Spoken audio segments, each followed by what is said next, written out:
오늘 함께 읽은 말씀은 사사기 2장 10절 말씀이지만 사무엘상 2장 그리고 4장과 함께 우리가 내용을 살펴보기를 원합니다. 그 세대 그리고 다른 세대라는 제목으로 은혜를 받기를 원합니다. 여러분 혹시 기억하십니까? 2020년 세상을 떠들썩하게 했던 세상이라고 하니 미국이 아니고 한국에서 한국을 떠들썩하게 했던 2020년에 일어났던 사건 혹시 기억나는 게 있으십니까? 고유정 사건. 깜짝이야. 고유정 사건을 아마 여러분들이 기억하실 것입니다. 제주도에 있던 전 남편을 분에 못 이겨 계획적으로 접근해 죽이고 그리고 어붓 아들 살해까지 연루가 된 가히 경악을 금치 못할 그런 엄청난 사건이었습니다. 판결이 났습니다. 아시고 계시죠? 어붓 아들 살해는 무죄가 판명이 되었고 그리고 남편 살해는 유죄.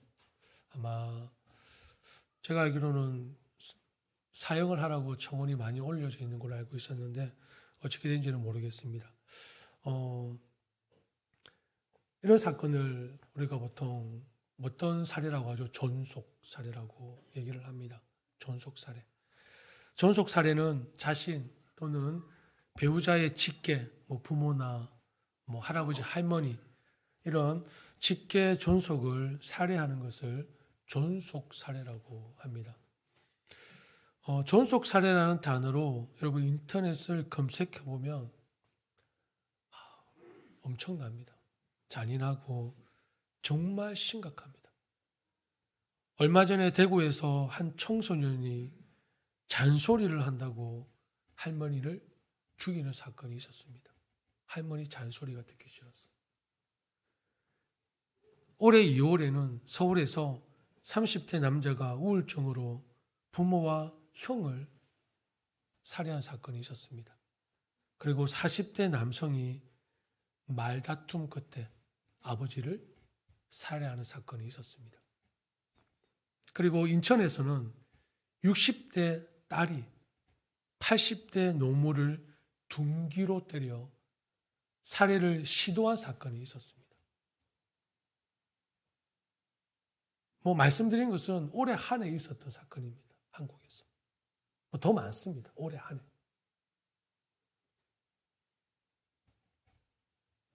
한국의 경우 전국적으로 존속 사례가 연평균 50건 이상이 발생한다고 합니다. 대한민국 전체 살인 사건의 5%를 차지할 정도입니다. 참고로 미국은 2%, 영국은 1% 정도 수준이라고 생각하면 한국이 얼마나 존속 살해의 사건이 높은지 알 수 있는 통계입니다. 그런데 이 비율이 더 높을 수도 있다고 합니다. 왜냐하면 우리나라 문화가 가정의 문제를 외부로 나가지 않게 쉬쉬하며 묻어버리는 경우가 많다는 것입니다. 지금 우리나라뿐만 아니라 현대 가정이 심각한 위기 상황에 내몰려 있습니다. 아마 더 말씀을 안 드려도 충분히 여러분이 기사를 통해서 그리고 이 포털 사이트를 통해서 충분히 여러분들이 공감하고 있을 거라고 여기십니다. 가정 문제는 더 이상 그냥 두고만 볼 수 없는 사회적 문제가 되어버린 지가 이미 오래전이었습니다. 가정이 이렇게까지 무너지고 파괴된 근본적인 이유가 무엇일까요? 여러 가지 원인이 있었겠지만 무엇보다 가정의 중요성에 대한 인식이 현대사회에 너무나 많이 변했기 때문은 아닐까라는 생각합니다. 가정의 중요성에 대한 인식이 너무나 많이 바뀌었다는 것입니다. 가족 상담의 권위자인 그 버지니아 사티어 박사는 그에 져서 사람 만들기에서 가정의 중요성에 대해서 이렇게 말을 합니다. 자동차는 자동차 공장에서 만들고 TV는 TV 공장에서 만듭니다. 웃기지 않으십니까? 당연한 것이죠. 자동차는 자동차 공장에서 만들고 TV는 TV 공장에서 만드는 것입니다. 그런데 자동차 공장에서 불량 자동차를 만들면 그 불량 자동차는 어디를 활보합니까? 시가지를 활보합니다. TV 공장에서 불량 TV를 만들면 그 불량 TV는 가정으로 배달됩니다. 그렇다면 불량 청소년, 불량 남편, 불량 아내는 어디서 만들어지는 것인가? 사티어는 가정이라는 것입니다. 사람은 가정에서 만들어지기에 가정이 건강하면 그 가정의 가족들이 건강하게 되고 가정이 건전치 못하면 그 가정에 속한 가족들의 정신세계가 건강하지 못하게 된다는 것입니다. 그러므로 우리 사회에 당장 해야 할 일이 많지만 가장 중요한 일은 건강한 가정을 만드는 일이다 라고 주장합니다. 건강한 가정에서 건강한 사람을 만들어 사회에 보내게 되면 사회와 나라가 건강하게 된다는 것입니다. 가정 화목, 가정 평화에 오래전부터 관심을 가져온 유엔에서도 가정이 사회의 기초이며 모든 문제는 가정에서부터 해결되어야 한다는 것을 깨닫기 시작했습니다. 어디에서요? 유엔에서. 그래서 가정의 역할과 중요성에 대해 정부와 국민들이 잘 이해하고 그리고 알 수 있도록 1993년부터 5월 15일을 어떤 날로 제정했습니까? 세계 가정의 날로 제정했습니다. 그날이 오늘입니다. 세계 가정의 날입니다. 21일이 무슨 날이죠? 21일? 21일이 무슨 날입니까? 아무 날도 아닙니다. 21일은 부부의 날입니다. 부부의 날. 21일. 부부의 날. 예. 부탁합니다. 제발 기념일로 삼지 마십시오. 무섭습니다. 제발. 부부의 날, 뭐 특별한 의미를 두지 마십시오. 예. 예. 기념일하면 서서히 제가 이제 무서워지기 시작하는 나이대인 것 같습니다. 여하튼, 유엔에서 이렇게 1993년부터 5월 15일을 세계 가정의 날로 제정해 놓고 각 나라와 정부가 가정의 평화와 안정에 관한 정책을 많이 만들도록 지금 제안을 하고 있습니다. 여러분, 이렇듯 가정의 위기는 어제 오늘 갑자기 제기된 문제가 결코 아닙니다. 가정의 위기는 전 세계적으로 심각하게 대두되고 있는 현실입니다. 심각한 문제입니다. 이런 가정이 위기를 극복하고 문제를 해결할 수 있는 방법들을 찾기 위해 지금 수많은 노력과 연구를 하고 있습니다. 사회적으로, 교육적으로, 상담적으로, 심리적으로 여러 가지 방법들을 통해 문제의 원인에 접근하고 있습니다. 물론 이렇게 접근할 수 있습니다. 그러나 무엇보다 절대 불변의 기준인 하나님의 말씀에서 우리는 그 답을 찾아야 될 줄을 믿습니다.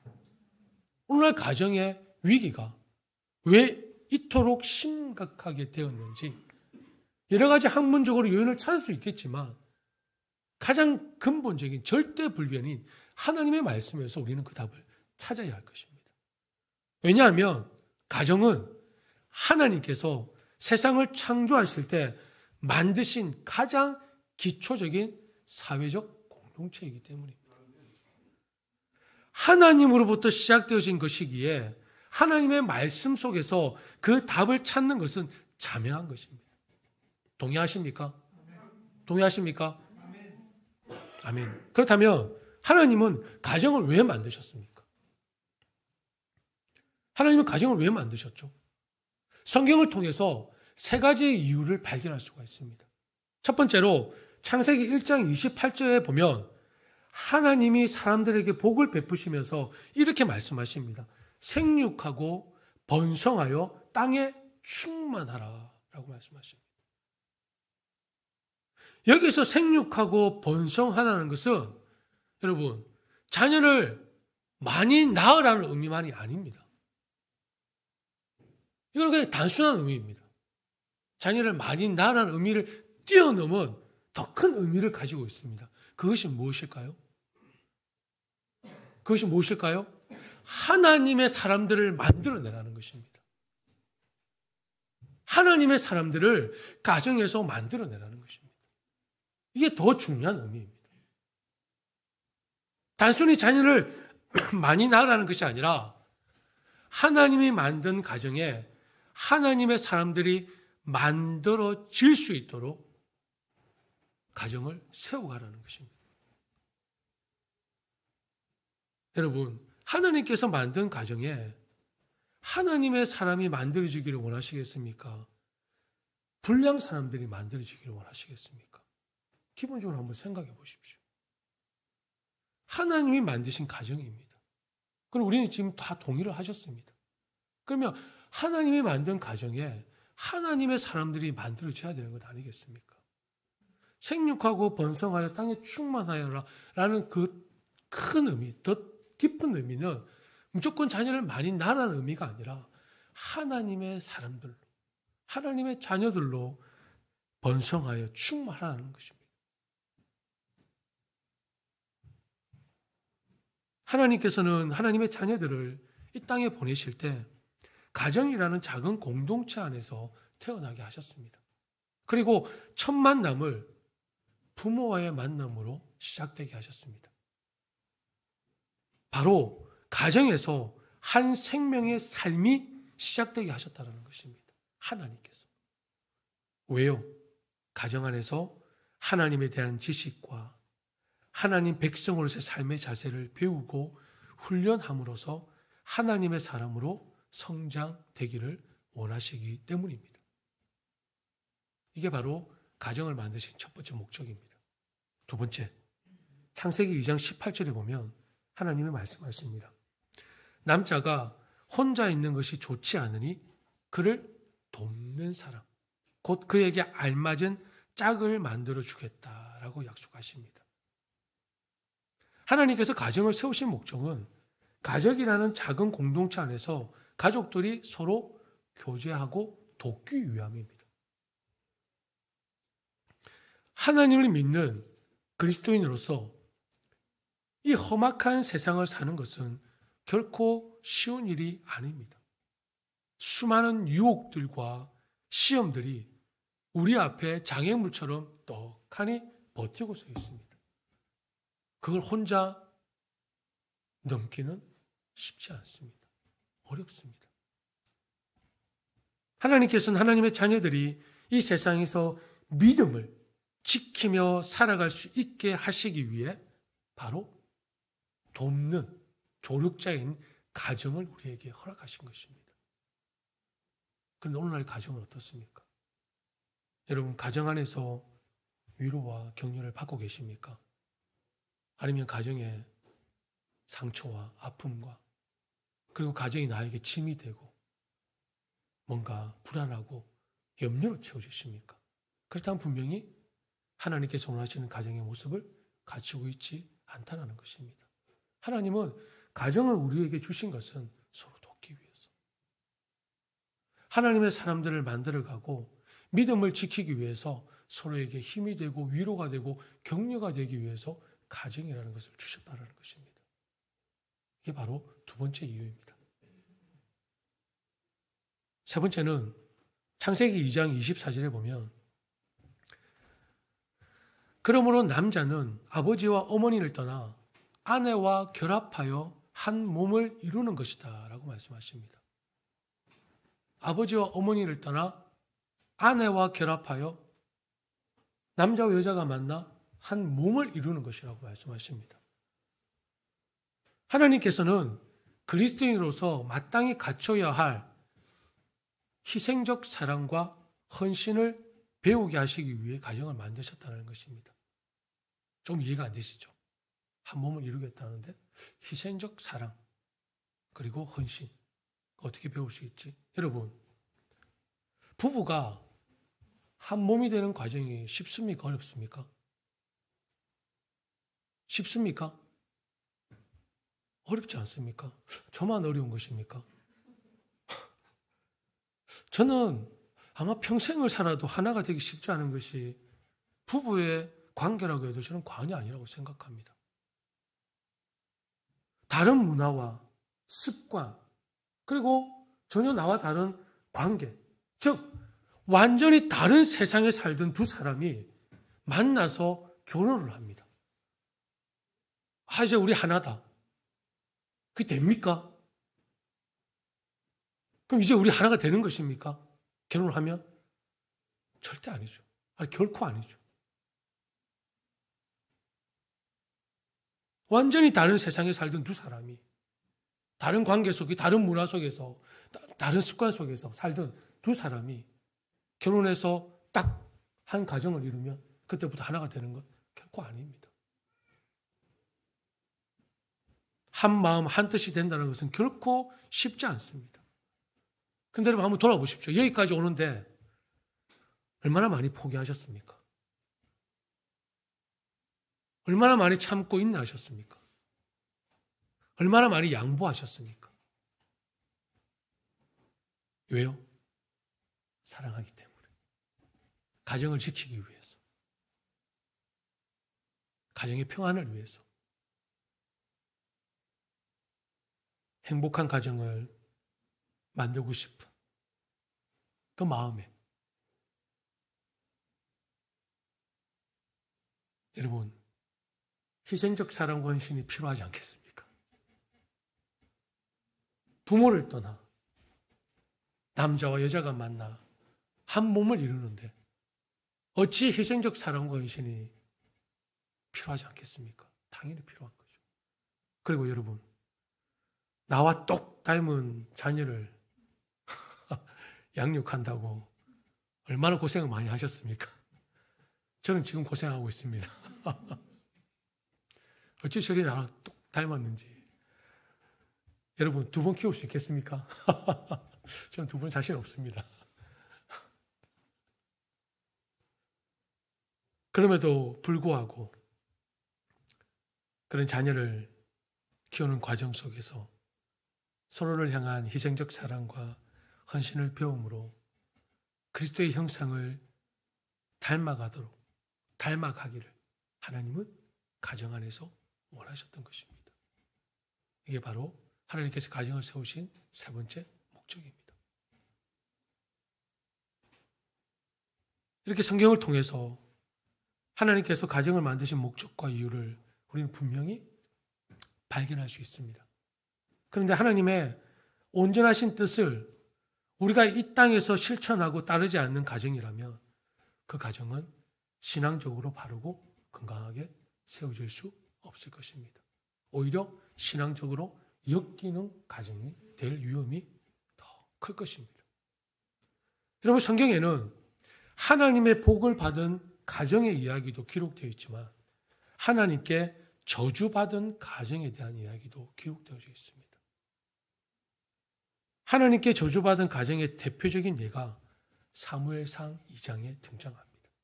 사무엘상 1장에는 한나의 기도가 등장하죠. 사무엘상 2장에 엘리 제사장의 가정이 등장합니다. 엘리는 성막에서 하나님께 제사를 지내고 하나님의 일을 감당하던 제사장이었습니다. 이 엘리에게는 홈리와 비느하스라는 두 아들이 있었습니다. 그들도 자신의 아버지와 마찬가지로 제사장의 일을 했던 자들이었습니다. 여러분, 당시 제사장이라고 하면 엄청났습니다. 이스라엘 민족의 핵심이요 중심이었습니다. 그만큼 엄청난 영향력을 지닌 존재가 제사장이었습니다. 사무엘상 4장에 보면 이 엘리 제사장 때에 블레셋과의 전쟁이 일어납니다. 그런데 두 번에 걸쳐 크게 피하고 맙니다. 34,000명의 군사를 잃어버립니다. 그리고 하나님의 임재와 복을 상징하는 법궤를 빼앗겨버립니다. 그 법궤 안에는 아론의 지팡이와 그리고 두 돌판과 만나가 있습니다. 그 법궤는 하나님의 임재를 상징하는 것이고 하나님의 복을 상징하는 것입니다. 그런데 전쟁 중에 34,000명의 군사를 잃어버리고 그 법궤를 빼앗겨버립니다. 블레셋 군인들에게. 그런데 그것도 모자라 두 아들까지 그 전쟁에서 죽어버리고 맙니다. 아들들의 죽음과 법궤를 빼앗겼다는 소식을 들은 엘리 제사장은 어떻게 되었습니까? 의자에서 넘어져 그 자리에서 죽고 맙니다. 그리고 해산할 때가 가까웠던 엘리의 며느리, 바로 비느하스의 와이프, 그 아내가 하나님의 궤를 빼앗긴 것과 시아버지와 남편이 죽었다는 소식을 듣고 그만 몸을 구부리고 조산하게 되는, 아이를 낳게 되는, 그러면서 서서히 죽어갑니다. 그녀가 죽기 전에 태어난 아들의 이름이 뭡니까? 이갑. 이스라엘에서 하나님의 영광이 떠났다는 뜻입니다. 아내가 직접 그 아들의 이름을 이가봇이라고 지었습니다. 그 무엇도 부러울 것 없던 하나님의 사람이며 선택된 사람이었던 엘리의 가문이 하루아침에 멸문을 당하고 말았습니다. 하루아침에. 하나님께 저주받은 이유가 무엇입니까? 성경은 그 이유를 가르쳐주고 있습니다. 여러분 혹시 사무엘상 2장과 4장을 집에 가서 한번 읽어보십시오. 오늘은 제가 읽어드리겠습니다. 사무엘상 2장 12절 말씀에 보면 엘리의 아들들은 행실이 나빠 여호와를 알지 못하더라. 여러분 제사장이었습니다. 하나님께 제사를 드리는 일을 했던 제사장이었는데 사무엘상 2장 12절 말씀에 엘리의 아들들은 행실이 나빠 여호와를 알지 못하더라.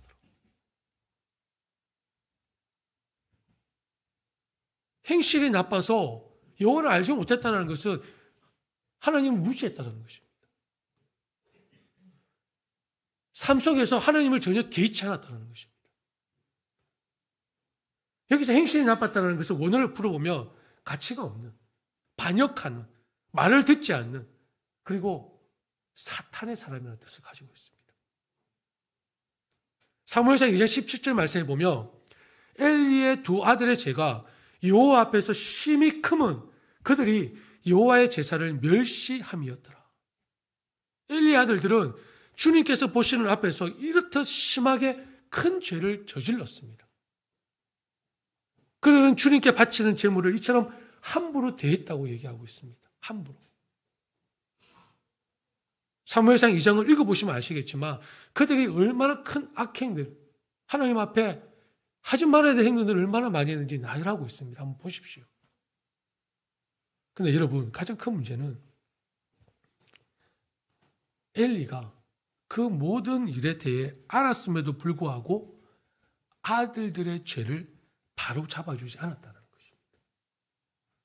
더 중요한 것은 엘리가 아들들이 하나님 앞에 잘못하고 있음을 알고 있었음에도 그것을 제대로 잡아주지 않았다는 것입니다.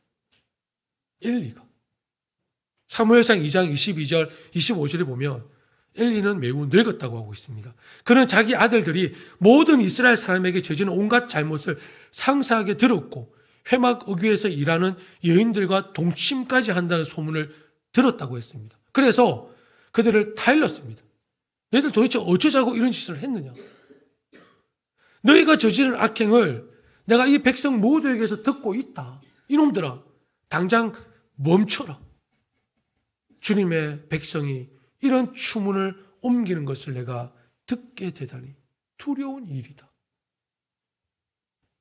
그러면서 중요한 얘기를 합니다. 여러분 귀담아 들으십시오.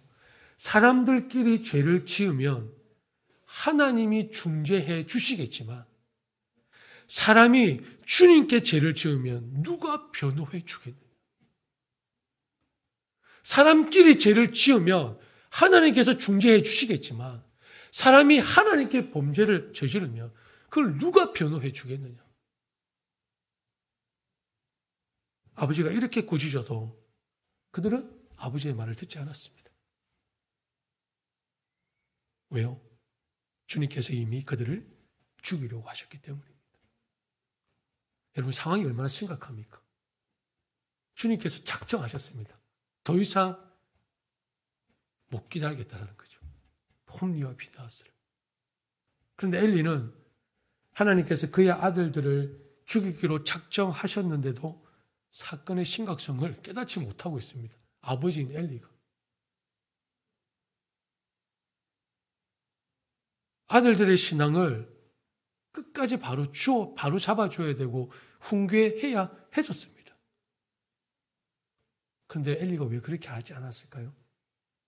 엘리가 자녀들의 신앙교육에 실패했던 근본적인 이유가 무엇일까요? 사무엘상 2장 29절에 그대로 드러나 있습니다. 사무엘상 2장 29절에 보면 그런데 너희는 어찌하여 나의 처소에서 나에게 바치라고 명한 나의 재물과 예물을 멸시하느냐? 어찌하여 너는 나보다 하나님보다 내 자식들을 더 소중하게 여기요? 나의 백성 이스라엘이 나에게 바친 모든 재물 가운데서 가장 좋은 것들만 골라다가 스스로 살찌도록 하느냐라고 말씀하십니다. 여러분 답을 발견하셨습니까? 엘리는 하나님보다 자녀를 더 소중하게 여겼습니다. 자녀를 하나님의 말씀으로 양육하지 못하고 신앙 교육을 포기했을 때 어떤 결과를 얻게 되는지 우리는 엘리 가문을 통해 지금 살펴보고 목격하고 있습니다. 가정에서 신앙 교육이 절실한 이유가 무엇입니까? 한 가지 이유밖에 없습니다. 하나님께서 원하시기 때문입니다. 가정에서 신앙 교육이 절실한 이유는 하나님이 원하시기 때문입니다. 그 다른 답이 어디 있습니까? 하나님께서 가정을 통해 자녀들에게 믿음이 전수되어지고 이어지기를 누구보다도 하나님이 원하시기 때문입니다.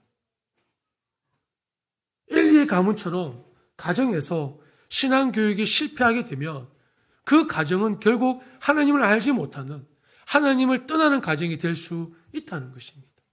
더 큰 문제는 이런 가정들이 하나 둘 늘어나게 되면 하나님을 알지 못하는 세대가 되어가는 것입니다.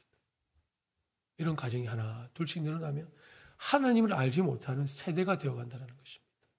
오늘 본문의 말씀이 사사기 2장 10절에서 이를 잘 보여주고 있지 않습니까?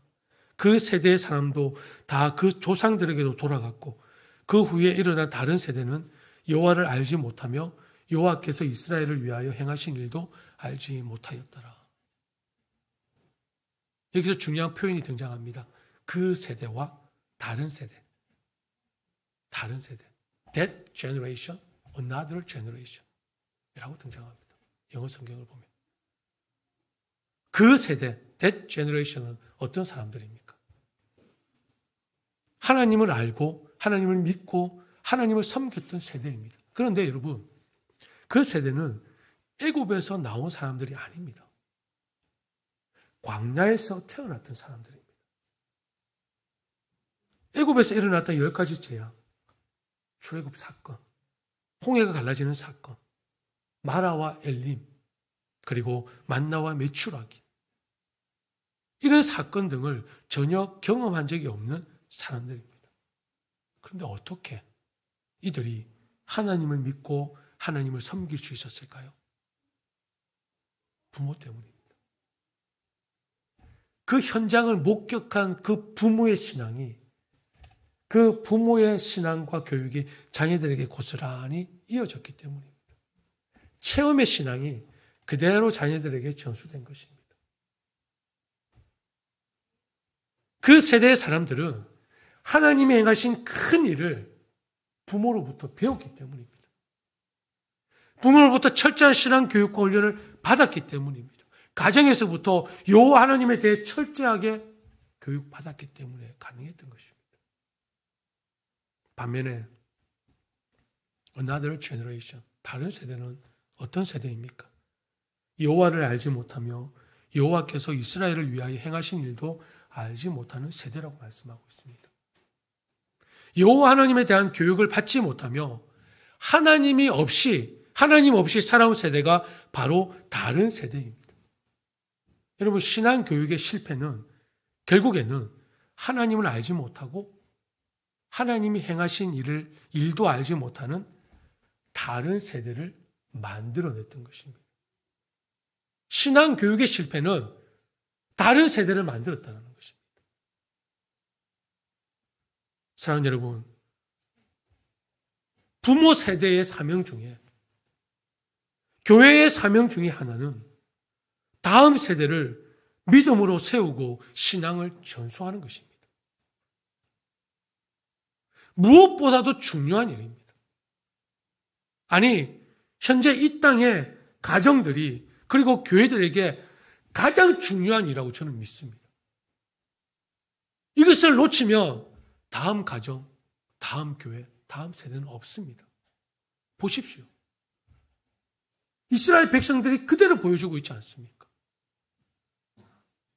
그 세대가 지나가니 다른 세대가 되어버렸습니다. 하나님을 알지 못하는 세대. 부모님 세대가 끝난 후에 그 다음 세대가 하나님을 모르는 세대가 될 수 있다는 사실을 여러분 어떻게 받아들이십니까? 심각하지 않으십니까? 조금도 책임감이 없으십니까? 지금 보고 있지 않습니까? 그저 사회적인 현상입니까? 그냥 트렌드입니까? 그럼 하나님의 말씀이 트렌드에 움직이는 것입니까? 하나님의 역사가 분위기를 타는 것입니까? 70년대, 80년대는 부흥의 세대고 지금은 뭐 타락의 세대입니까? 그렇지 않지 않습니까? 하나님은 어제나 오늘이나 동일하신 분이신데 그렇다면 문제는 어디에 있는 것입니까? 우리한테 있는 것이겠죠. 우리한테. 여러분, 아주 원초적인 생각이지만 근본적으로 한번 생각해 보십시오. 여러분 신앙생활 잘해서 여러분 천국에서 계십니다. 근데 우리가 신앙교육 실패해서 내 자녀들은 믿음 없이 하나님 없이 살다가 천국을 못 갔습니다. 아주 원초적인 생각일 수 있지만 여러분 마음이 어떻습니까?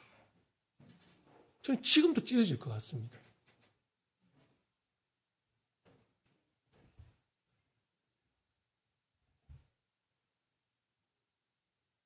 현재 우리의 모습을 보고 있으면 충분히 공감할 수 있는 모습입니다. 이미 기독교인의 수가 급격하게 줄었습니다. 기독교인 수가 줄어들니 교회 수도 급격하게 줄어들었습니다. 심각한 상황입니다. 이미 유럽의 많은 나라에서는 교회가 텅텅 비어 있습니다. 저는 1996년도, 7년도에 잠깐 영국에 있었습니다. 그 영국은 어떤 나라입니까? 청교도가 열로 옮겨왔던 나라입니다. 그런데 그 1996년도, 7년도에 이미 교회가 텅텅 비어 있었습니다. 아니, 다 술집으로 변하고 있었습니다. 당시 그때 어릴 때 나이인데도 불구하고. 그런데 지금 그 한국이 그 전철을 그대로 지금 밟아가고 있습니다. 근데 여러분, 그보다 더 빨리 감소되어진 부분이 있습니다. 다음 세대입니다. 다음 세대. 이미 교회에 주일학교 없는 곳이 많습니다.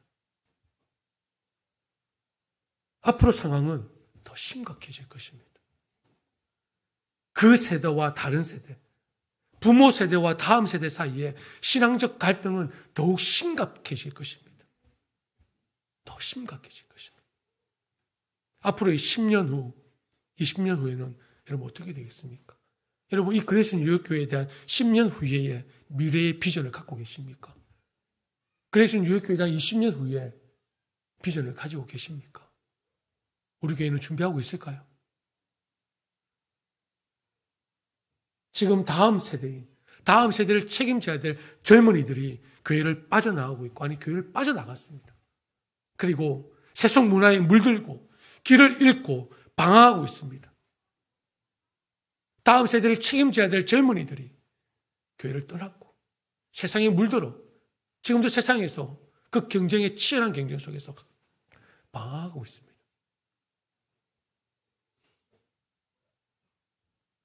우리는 다음 세대를 세워가야 하는데 오히려 지금은 다른 세대가 되어가고 있는 것 같습니다. 다음 세대가 다른 세대가 되지 않도록 부모 세대인 우리가 책임을 져야 하지 않겠습니까? 우리 교회가 그 책임을 다해야 되지 않겠습니까? 다음 세대가 다른 세대가 되지 않도록 저들이 하나님의 말씀을 통해 하나님을 인격적으로 만날 수 있도록 부모 세대인 우리가, 교회가 최선을 다해 도와줘야 되지 않겠습니까? 이것이 우리가 해야 할 일이며 앞으로 우리 교회의 최대 과제라고 저는 믿습니다. 이 비전에 여러분 함께 동참해 주시기를 바랍니다. 여러분의 도움이 필요하며 여러분의 기도가 필요하며 여러분의 협력이 필요합니다. 사랑하는 여러분, 건강한 다음 세대를 세우기 위해서는 학교, 교회의 역할도 중요합니다. 그러나 무엇보다 다음 세대는 건강한 가정에서부터 시작된다는 것을 놓치지 마시기를 바랍니다. 왜냐하면 오늘날 일어나는 사회 문제 대부분은 가정에서부터 시작되고 있기 때문입니다. 가정이 무너지면 결국 건강한 사회, 건강한 교회를 세우기는 더욱 힘들고 어려우실 것입니다. 하나님이 누구인지, 하나님이 하신 일이 무엇인지 우리 자녀들에게 잘 가르쳐서 다른 세대가 아닌 다음 세대로 길러내기를 소망합니다. 우리의 자녀들이 하나님의 말씀을 사랑하고 따르는 믿음의 자녀들로 세우는데 우리가 힘을 다하기를 간절히 원합니다. 그 일을 그레이스 뉴욕교회 성도님들의 가정에서 그리고 그레이스 뉴욕교회에서 함께 만들어가기를 다시 한 번 더 간절히 원하며 축복합니다. 우리 함께 찬양합니다.